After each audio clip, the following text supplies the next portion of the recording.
después de su publicación. ¿Y la reglamentación? La reglamentación puede estar, una ley puede estar años sin ser reglamentada. Y hay casos de que, bueno, que no se puede aplicar el derecho porque no está reglamentado. ¿Sí? Ejemplo, lo viví en carne propia, el tema de... No, el derecho derecho a la información personal, ¿sí? El derecho de habeas data, fue sancionado la ley y estuvo como más de 8 años sin ser reglamentada. Entonces quedaba libre albedrío de las empresas de proveedoras de informes de autodeterminarse, de autorregularse, manejándose con lo que era razonable para ellos y lo que entendía la justicia en mantener o no mantener un dato informativo. ¿Sí? Bueno, eso es un caso. Nunca se reglamentaba la ley, nunca. Se terminó reglamentando 8 años. ¿Qué? 2001. No, 2001. La ley de la data fue reglamentada en 2001, época de la Roma. Y hasta ese momento era una autodeterminación. Yo mantenía los datos dependiendo de lo que yo creía que tenía que mantenerlos y lo que el juez, por jurisprudencia, un juez me podía llegar a dictar una sentencia en la justicia. Entonces se manejaban de esa forma. Cuando se reglamentó, quedó. Así que ya eso ya es así. Bueno, entonces tenemos que los artículos, vemos el 894, que dice que la clasificación de un hecho como infracción aduanera requiere que previamente a su realización se encuentre previsto por las disposiciones de este código. Más claro, imposible. Lo mismo el código lo recepta ese principio y dice que para poder castigar algo tiene que estar antes reglamentado, si no, tiene que estar ya establecido, si no, no lo podemos castigar. 895 dice, prohíbe la incriminación por analogía, lo hablamos ayer, en derecho penal no se aplica analogía. Si no está tipificado el delito, no hay delito. No puedo decir, pero en este caso yo lo traigo, y es muy parecido, muy parecido. Eso lo puedo trabajar en jurisprudencia, que la jurisprudencia son los fallos de los juzgados. Eso es una cosa, pero no puedo hacerlo eso ley. La jurisprudencia es donde se nutre el juez para poder mantener un criterio, sí, pero nunca, la jurisprudencia nunca puede ir en contra de la ley. Por más que si la ley dice blanco y la jurisprudencia dice negro, tiene que aplicar la ley. Que la única salvedad que tiene el juez es decir, yo la aplico y estoy en contra. La aplico. No puedo dejar de aplicarla. ¿Sí? Entonces eso es. Existe analogía en derecho penal. En los otros derechos sí, pero en derecho penal no. Y después tenemos el 896 que dice que las normas especiales desplazan a las generales. Importantísimo. ¿Sí? Y el caso, en el derecho aduanero, el caso típico es el de la tentativa de contrabando. Castiga de la misma forma que el contrabando a una tentativa, cuando todo el derecho penal lo hace en forma diferente. Eso es clarísimo. ¿Y por qué lo hace? Lo hace porque lo considera tan peligroso de precisar que si lo descubrió, es equiparable al delito. Porque es muy difícil de determinar cuándo estamos hablando de tentativa y cuándo estamos hablando de contrabando directamente. Entonces, claro, porque te agarraron, no es eso nada más. Claro, ¿entendés? Es por ese hecho simplemente, ¿sí? Pero en otros campos del derecho no, ¿entendés? Te explico, yo voy y te quiero matar a vos. Sí, voy, no te maté. Claro. Hubo una tentativa, yo no lo maté, pero porque es un hecho objetivo. Él no está muerto. ¿Sí? Entonces, si él muriera, sí, es una pena. Y si no, es una tentativa. Esa es la diferencia, ¿entienden? ¿Sí? El contrabando no, porque te agarraron, ahí es el tema. Ya me compró la mercadería, está intentando... Claro, ya está. No, ya la intención ya existió y al ser descubierto es la consecuencia lógica. De que, si no, hubiese pasado desapercibido. Después, la prohibición del doble juzgamiento. ¿Sí? Nadie puede ser procesado ni juzgado sino por un mismo hecho. ¿Sí? Una sola vez. Si no, eso es lo de nunca terminar. ¿Sí? A veces es difícil de precisar cuándo es por un hecho, cuándo por otro, a veces cuando son de ejecución continuada. Bueno, pero el principio general es de que porque si por un mismo hecho me pueden juzgar una sola vez. ¿Sí? Después demostraremos si esto es, si se continuó. Eso es materia de prueba, pero es así. Después tenemos el de aplicación de la ley más benigna, ¿sí? Que no es lo mismo de retroactividad de la ley. La aplicación de la ley más benigna lo establece en el 899, que la retroactividad de la ley aplicable cuando ésta es más benigna, es decir, la ley posterior quita el carácter de infracción del hecho, ¿sí? Punible al tiempo de su comisión, o bien contiene una sanción más leve. Si antes lo castigaba más severamente y ahora adoptó el legislador castigarlo más benignamente, yo puedo alegar que eso se me aplique a mí, ¿sí? Tiene un principio de razonabilidad, ¿sí? Y después tenemos... Pregunta, no puede ser al revés, ¿no? No, al revés no, nunca, al revés nunca, porque vamos de vuelta a lo mismo, eso sería retroactividad de la ley. Ahí estamos en el principio de retroactividad de la ley. ¿Por qué? Está bien, estaba castigado el delito, pero la pena es más dura. Pero la pena, yo al momento que cometo el hecho, yo conozco una pena. Y no puede, si me la cambian, no puede decir, pero usted el delito sabía que era un delito. Bueno, está bien, pero la pena era distinta, a mí aplíquemela del momento de comisión del delito. Eso es así, eso es seguro. Después tenemos, lo hablamos ayer, el beneficio de la duda, ¿sí? El indubio pro reo en el derecho penal, ¿sí? Siempre que el juez, ¿sí?, tenga dudas sobre su pronunciamiento, estará a favor del acusado, del reo, ¿sí? Porque si duda es que no tiene certeza. Si no tiene certeza, no hay seguridad del hecho. Esos son principios trascendentes. Y después tenemos los principios que no son recetados por el Código Aduanero, pero que también rigen como se llama, el tema de las infracciones, ¿sí? O sea, no están expresamente establecidos en el Código Aduanero, pero como toda ley especial se remite a las generales, y los principios es lo mismo. Va a captar los principios de las generales. Uno de ellos es el del juez natural, ¿sí? Juez natural, ¿sí? El artículo 18 lo receptúa. Dice que ningún habitante de la nación puede ser juzgado por comisión especial, ¿sí?, o sacado de los jueces designados por ley antes del hecho de la causa, ¿sí?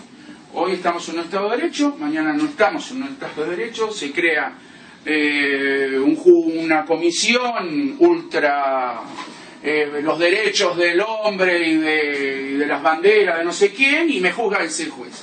Yo lo que puedo decir es que ese no es mi juez natural, no es el juez designado por la nación al momento de que yo cometo el hecho para poder juzgarme, ¿sí?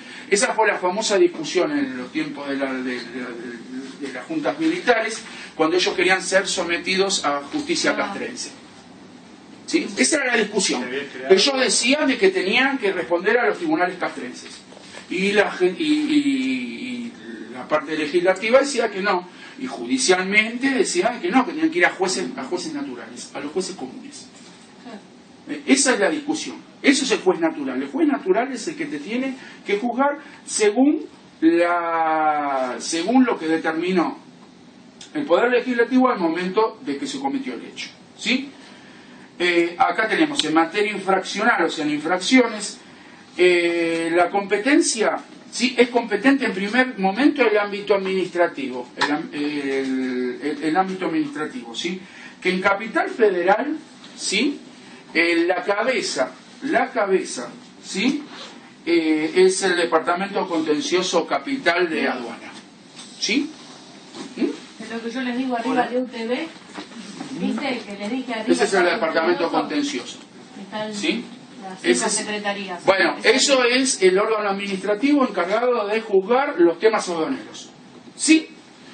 Y en el interior, eso mismo, eso es porque es Capital Federal, es el Departamento Contencioso, y en el interior es el administrador de la aduana local, la cabeza de ese órgano.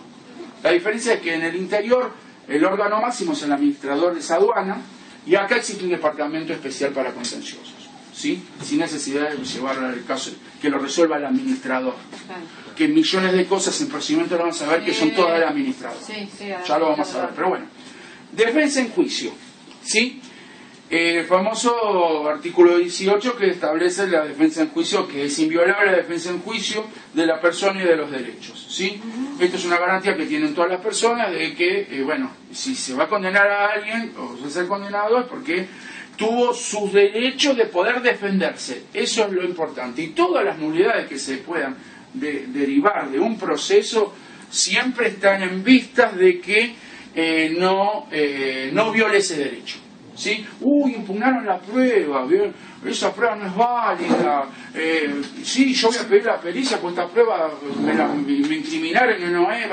Eso todo tiene que ver con el derecho a defensa, ¿entienden? Siempre cuando se habla de procedimientos, cae el procedimiento, todo es porque atenta contra el derecho a defensa, que cada persona tiene derecho a defender. No solo se defiende con un abogado, sino de articular en un proceso, ¿sí?, las defensas necesarias. Ya lo vamos a ver en procedimientos, que muchas veces hay uno de los recursos en el cual, si existía un caso de rebeldía, después les voy a explicar rebeldía cuando yo no estoy emplazado en el juicio, tengo oportunidad de presentarme en cierto momento, pero yo lo actuado no lo puedo impugnar.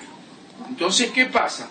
Tengo que esperar a que termine toda la etapa administrativa para recién mandar apelarlo. ¿Sí? Ya lo vamos a ver. Entonces, ahí tienen un caso en el cual la propia ley lo está, porque usted estuvo en un estado de rebeldía, se tiene que comerlo. ¿Puede ¿sí? estando o sea, te escapaste, pero No, rebeldía no es eso. Ya después lo vamos a ver. Rebeldía es cuando no estás emplazado vos en un juicio, aunque a vos te intimaron millones de veces.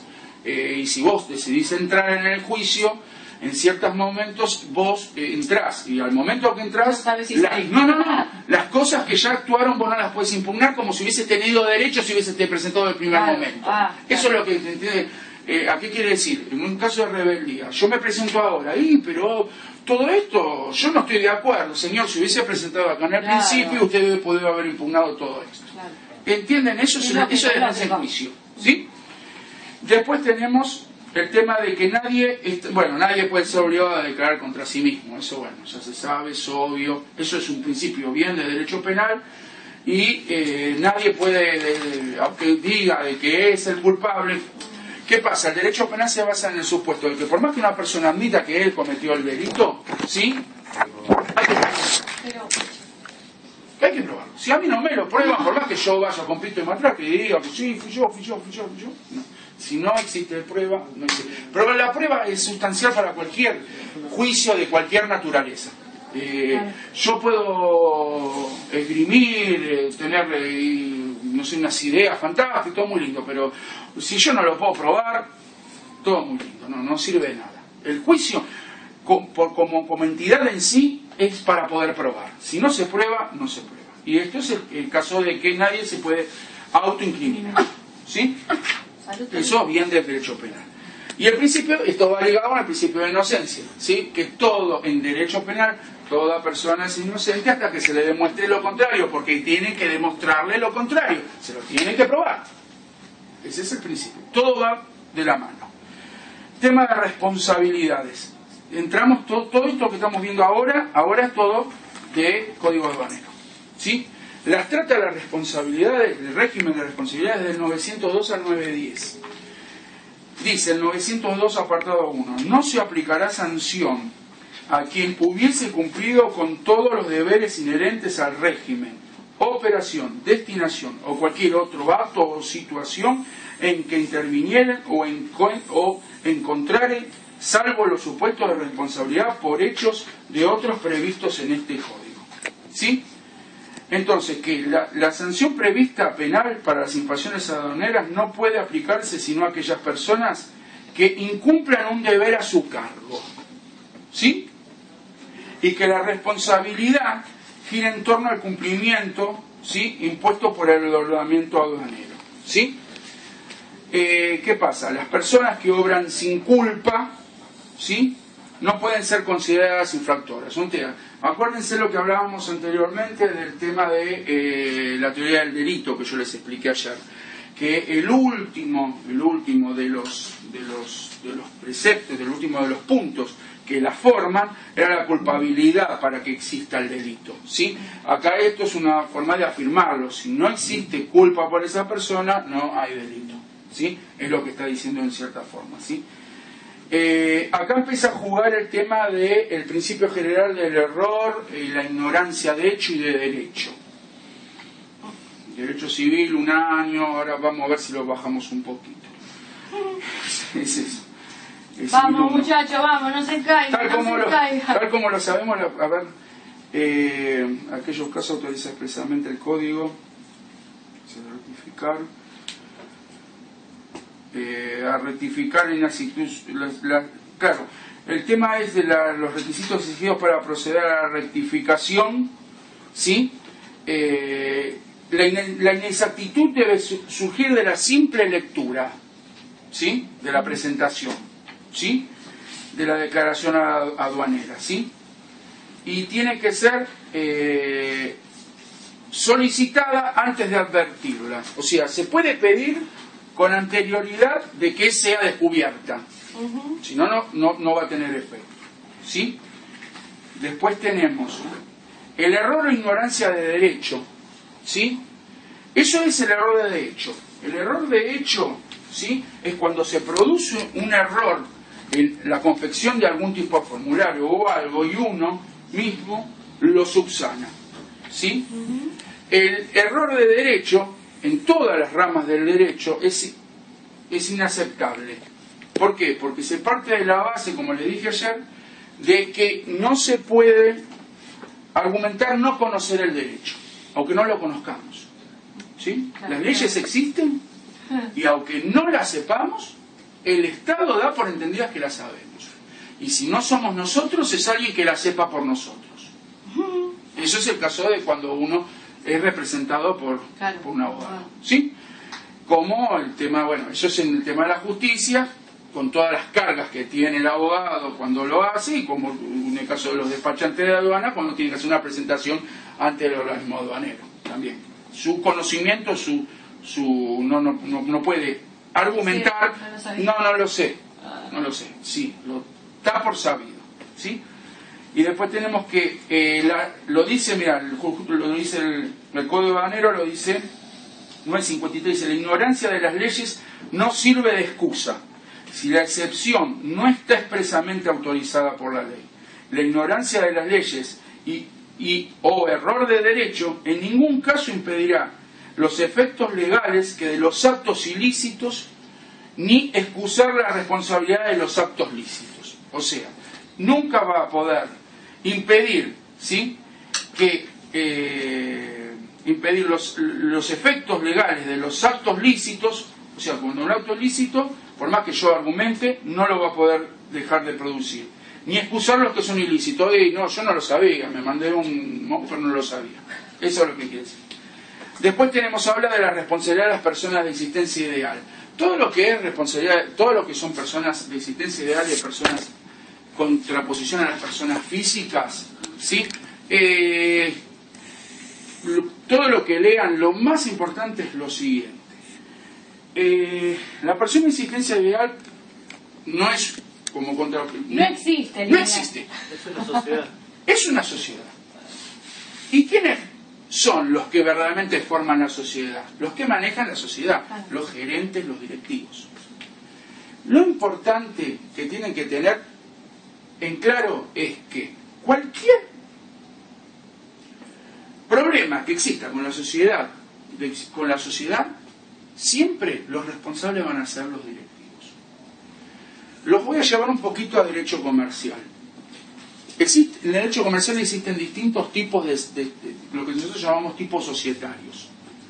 ¿Qué hacen los tipos societarios? En realidad lo que hacen es, sí, está bien, uno tiene 5 miembros, el otro esto, el otro aquello, pero en realidad lo que tiene de relevante el tipo societario es la forma en que se articulan las responsabilidades. Yo en una sociedad anónima respondo de una forma, como el nombre dice, anónima, y en la sociedad colectiva o sociedad de hecho respondo de otra.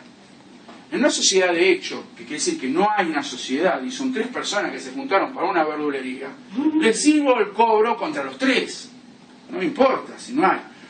Una sociedad colectiva existe sociedad, tiene un tipo societario, pero me van a responder los 3. Ya desde sociedad responsabilidad limitada, como su nombre lo indica, empieza el tema del grado de la limitación de la responsabilidad.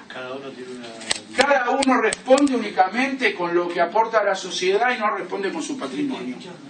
De ahí en adelante viene todo el tema de responsabilidad. O sea, que los tipos societarios se basan en los grados de responsabilidad.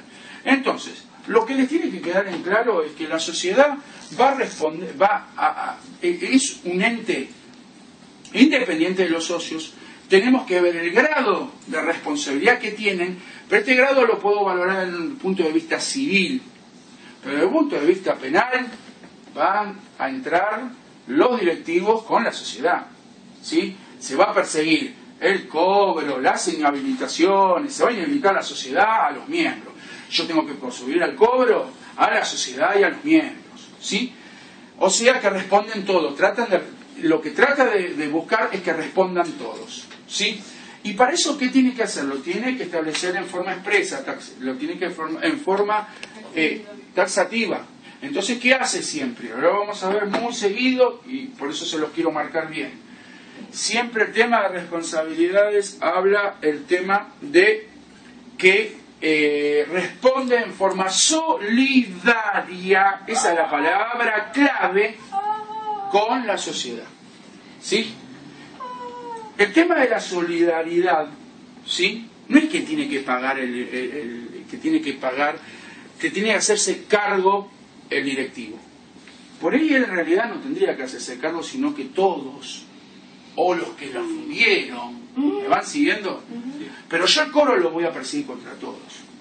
Él después, el día de mañana, tiene el derecho de repetición, se llama. Yo voy a Elizabeth, que no tuvo nada que ver, le saco todo, yo me cobro. Eso es para los privados y para los entes públicos, ¿eh? Yo me cobro todo y dice, pero yo no tengo la culpa de esto. Probáselo a él y cobráselo. Eso es la solidaridad, entendida en el punto de vista de que uno va contra uno y el otro que se arregle. El otro que le cobre, pero vos tenés la obligación de pagarme por ser miembro de la sociedad. Eso es lo que quiero que entiendan, ese es el nudo del tema de lo que es las personas de ¿Está existencia claro o lo vuelve a real. repetir? Agarro el primero que se me cruza. Por supuesto, agarro a todos, yo voy contra la sociedad y contra los miembros. Pero se me Después escapa un moche de veo a quién le cobro. Después veo a quién le cobro. Primero que ¿Se le puede cobrar a quede. uno solo? ¿Cómo? ¿Se le puede cobrar a uno Sí, solo? a uno solo. Esa es la solidaridad. Vos después es un tema tuyo de Claro, por con el justicia. otro. En civil reclamáselo al otro. Yo no es mi problema, yo me cobré. Yo tengo que cobrar esto, yo me lo cobro de vos. Si vos necesitas eso, es esto, y los demás no, tenés que vos ir contra los demás. No escuchó bien que había que rajar, ¿verdad? Es así, eso es la solidaridad. Eso es el principio rector del tema de la solidaridad, ¿sí? Ahora siempre lo vamos a ver constantemente, van a ver, ¿sí? Acá lo tiene, la responsabilidad solidaria. Sí significa que ante la aplicación de una pena pecuniaria, cualquiera de los responsables de la misma puede pagar su totalidad, naciendo en cabeza de dicha persona el derecho a exigir de los demás responsables la parte proporcional que a cada uno le corresponde. Pero que se arregle. Yo voy a cobrar todo y después que se arreglen entre ellos. Pregunta. No es que vos podés decir, no, a mí un 10%, a mí no me importa. Yo cobro todo de vos. Porque el tema es así. Yo donde encuentro plata cobro. ¿Cómo es? Estamos hablando de sociedades que no hay plata. Se la llevaron, se fueron, no están los directivos, no está la plata. Yo donde encuentro, yo embargo por todos lados. Embargo a vos y a la sociedad. Y a donde me puedo cobrar, me cobro. Después es un tema tuyo con los demás a ver cómo te arreglas. ¿Entendés? Ese es el principio. Sí, decime. No, lo que quería saber era que si por un caso en particular me entero de que va a suceder eso, sí, y si renuncio a la sociedad, ¿voy a quedar ligado o no? No, al momento de cometerse el ilícito. Al momento de la documentación ilícita. Por más que yo haya renunciado y después... Vos renunciaste, muy bien. Entonces yo te digo, mira, este ilícito se cometió o se empezó a cometer hace un año atrás. Vos eres directivo de la sociedad, si acá están los registros, voy contra vos. Oye, hace 2 días yo ya dejé de ser, ¿no? ¿Está bien? No me importa. Es el momento de comisión del delito. Y si es de comisión continuada, en el momento de que se va realizando el delito. Eso es así. Bueno, eso para que les quede claro. Bueno, después habla que salvo el 910 acá, dice que salvo el Estado Nacional, las provincias y los municipios, no cuentan con solidaridad. Bueno, es así, chicos. Lo que sí, los entes autárquicos sí son responsables solidariamente, pero bueno, la mayoría de la administración pública no son entes autárquicos, pero bueno, eso es así. Si es, la verdad que lo desconozco, pero si es responsable solidariamente, si fuese un ente autárquico, sí sería. Imputación al principio. Imputación al principio. 907 establece que el exportador será responsable por todas las infracciones aduaneras. Este es importante para ustedes. Entonces dice que el importador y el exportador será responsable por todas las infracciones aduaneras, ¿sí?, que el despachante de aduana, sus apoderados o dependientes cometieran en el ejercicio o ocasión de sus funciones en forma solidaria con estos. Ahí está el tema de la solidaridad, ¿sí? O sea, acá en realidad no es contra ustedes, sino es agarrar al importador y al exportador. El sentido del artículo, porque lo que quiere es que a través del despachante va a ir al importador. Le dice, no, si el despachante es el culpable, no solamente no es él, sino que usted, por ser el que le mandó a hacer el trabajo, va a tener que asumir la responsabilidad solidaria. ¿Entienden? Entonces va a ir el cobro contra él también. Después tenemos... el otro día me contaban un caso de un importador que en realidad fue contra el despachante porque, él tenía manejo de las claves, ¿viste? Vos, accedes a la FIP por medio de una clave fiscal y este despachante le manejaba todo al importador. El punto está que sin que el importador supiera, compraba cosas en nombre del importador.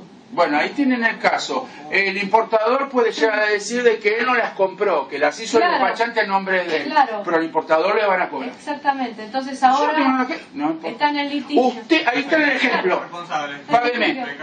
Yo no las hice, las hizo él, que tenía mi influencia también. Bueno, ojo, no sé si es un uso y costumbre del tema no es uso y costumbre. Bueno. Entonces, bueno, ahí hasta más achacable todavía, porque él le facilita las claves, le van a decir. Con más razón, paguen usted. Yo no tengo la clave, se lo gastó él, se la vendió. No me importa. No me importa, paguen usted. ¿Tiene algún problema? Vaya usted contra después e inicie un juicio al despachante. Es así. Ese es justo es este caso. Puntual. Después tenemos... No. Seguí. Después tenemos el caso de los menores, ¿sí? Cuando los menores no hubiesen cumplido a los 14 años, que yo lo que le hablaba, el tema de acá de los 14 años es para este derecho penal. Lo que yo le había comentado ayer de los 14 es para ciertos delitos, y hay ciertos delitos que son los 10. En 10 minutos cortamos, ¿sí? Son 10 menos 10 para... Bárbaro. Entonces tenemos que los menores de cumplir los 14 de edad, que cometieron un hecho, ¿sí?, o infracción aduanera, que serán personalmente responsables. Responsabilidad aquella o sea que en este caso se deriva ante la persona que tenga la guarda del menor, como todos los temas de guarda de menores, ¿sí? Y en este mismo caso existe solidaridad, lo establece, será el infractor aduanero responderá solidariamente con aquel cuya guardia o cuidado se encuentre, y tiene también el derecho a repetición, que yo lo que le comentaba anteriormente. O sea, fíjense que el nudo importante de esto es el derecho a repetición y la solidaridad en la responsabilidad. Es lo importante. Después tenemos Los concursos, el concurso ideal y el concurso material, ¿sí? Por concurso real, sí, concurso es que... Ejecución de un delito y una infracción. Eso es concurso, que... se aplica el del delito. Claro, entonces tenemos el 911. Cuando un mismo hecho constituya más de una infracción aduanera, ¿sí? Se acumularán las penas. 2 años, tanta plata. Se acumularán, ¿sí? Las penas correspondientes a los diversos hechos punibles. ¿Sí? La suma de estas no podrá exceder el máximo de la mayor de la especie de las penas de que se trata. Se acumula hasta el máximo de las ejemplos. Una pena de 2.000 a 50.000, la máxima. La otra es de, en plata estamos hablando, 20.000 a 50.000. ¿Sí? Las otras son menores. Yo empiezo a sumar todas, pero nunca puedo pasar la máxima, que ponerle sería 50.000. Se acumulan hasta la máxima pena de mayor gravedad. Eso es el concurso real. Y después el ideal, ¿sí? Es una única opción, ¿sí? Que produce una pluralidad de lesiones, ¿sí? Entonces, cuando concurriesen varios hechos independientes, no un solo hecho, varios, el otro era un hecho, varias infracciones. Estos son varios hechos independientes que constituyen 2 o más infracciones aduaneras. Se impondrá la pena que corresponda a todas las figuras involucradas, ¿sí? Salvo una disposición que existe en contrario, ¿sí? La pluralidad de acciones y la pluralidad de lesiones. Tenemos que el que rige es el principio de acumulación, como habíamos visto, ¿sí? Después tenemos que si coincide una infracción con un delito aduanero, se impone la del delito, porque es la mayor. La mayor se va a la mayor. Infracción y delito, a la del delito. Pero parte de un principio básico: si cometes un delito, te vamos a aplicar la del delito, no la de infracción. Es así.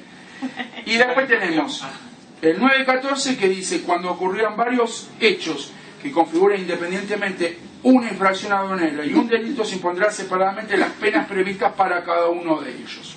Eso son cuando hay varios hechos, ¿sí? Cada una de ellas. Después tenemos que las penas las trata el capítulo 3, título 2 del Código Aduanero, ¿sí? Y el principio es que las sanciones aplicables por infracciones aduaneras, las infracciones aduaneras son únicamente castigadas con multas y comiso, no con la pena de prisión. Esos son para los delitos.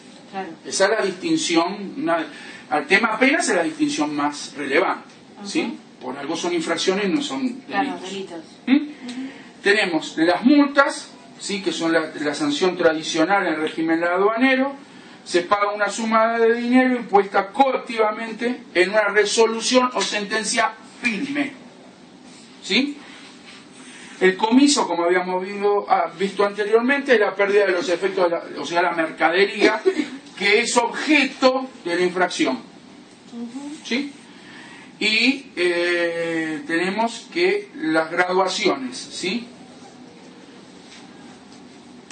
Las penas pueden ser graduadas en cada caso según las circunstancias, por su naturaleza, gravedad o por los antecedentes del infractor. O sea, las graduaciones, o sea, la pena puede ser graduada según las circunstancias, la naturaleza de la pena, la gravedad, ¿sí? De las infracciones y los antecedentes que vienen teniendo, que es el tema de antecedentes del infractor, que pueden agravar a las penas, ¿sí?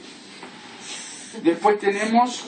¿Puede quedar un antecedente con condena ya cumplida? ¿Cómo? Un antecedente con una... condena cumplida. No, y ahí empiezan las prescripciones. Ahora lo vamos a ver más adelante. Porque si vos tenés una pena cumplida, empieza el periodo de prescripción para que te puedan tomártelo como un antecedente.